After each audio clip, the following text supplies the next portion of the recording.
peeps. It's your boy Mark here with another Life Hack 101. Today's Life Hack, I want to continue with what I spoke about when I made the 3-part series. So today, focus on input and output on a spiritual level. So what you believe, what you have been taught to believe, what you've experienced, and what you have read upon and been taught growing up takes a whole accord into what you believe in spiritually. So we must come to a point as an adult or as responsible for our own being. We must come to the conclusion or the epiphany to relearn everything that we've been taught, to do our own research, to do our own intake of what spirituality means or what religion means or what faith means. So we must go back and relearn with new eyes without having preconceived notions of this is what it looks like, this is what it should be, and not to do this because this is the devil and this is what God said.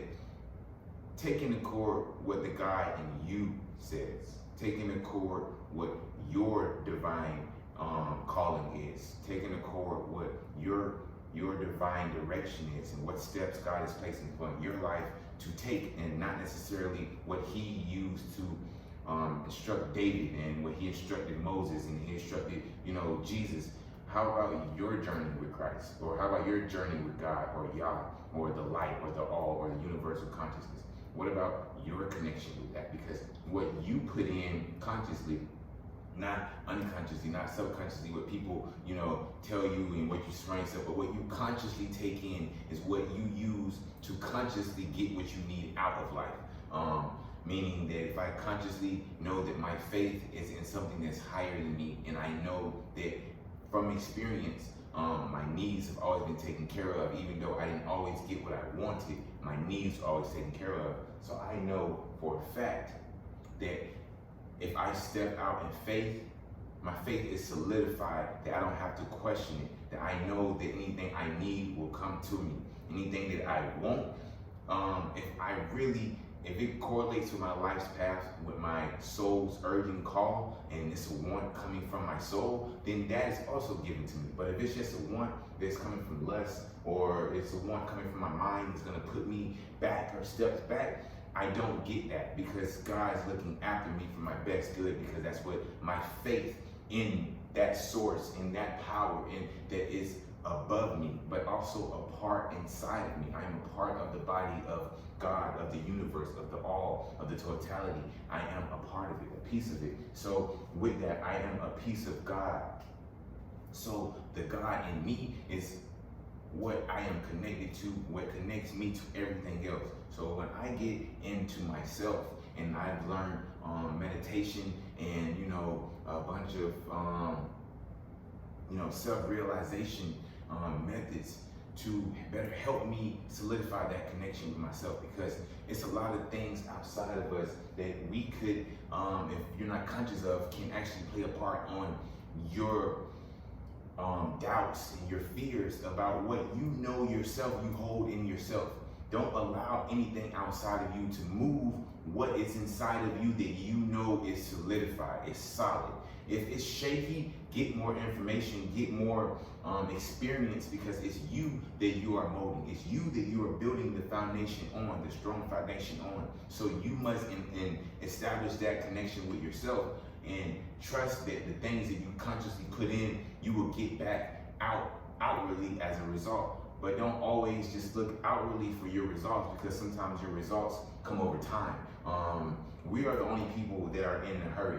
God's not in a hurry, the world's not in a hurry, the universe is not in a hurry. It's all according to divine time. So when you realize that you are part of this divine timing, the urge and the want to will everything into motion will cease, and you will start playing as a partnership with the spirit that's inside of you. So with the things that you put inside takes and is so tremendously important, and that's why I made 3 parts to this, because I wanted to highlight the mind and what you put in your mind and surround yourself with, your body, what you eat, what you drink, what you listen to, what you read, and then your spirit is what you believe in and how you believe in, how strong your faith is. If your faith is strong like an ox, it can plow through that grass or those rocky clay drought lands that we experience through life. But if your faith is not as strong, you can't build on falsehood. You can't build on half truths. You can't build on sand. Let me say that. You can't build a solid foundation on sand because it would just wither away. So you must make sure that your foundation is tested over time. Make sure that the foundation that you're laying your bricks on is solid and can withstand the test of time. Because if you don't, you will have to end up restarting and maneuvering and regrouping and remolding yourself. But you must take that time to forge yourself through the flame, through the fire internally. Put yourself through the trials and have that faith, because that spirit is a part of you. It's a part of your essence. You are a part of spirit, and spirit is a part of you. The spirit wants to help you become more of you. So just allow yourself to be open to it, learn new things, and so, man, I appreciate y'all for my life hacks, man. I'm telling y'all, I love y'all. This building right here is a piece of the life enrichment camp that I'm going to be actually having a spiritual retreat at next year. So I'm just out here exploring more and more of this beautiful, lush land that we have access to. It's right here in Fruitland Park, Florida, man. So look forward to seeing you guys and hearing you guys, and be on the lookout because I will be posting a flyer probably end of December for more information on the spiritual retreat next year. But that's my life hack today, Flame. Appreciate y'all.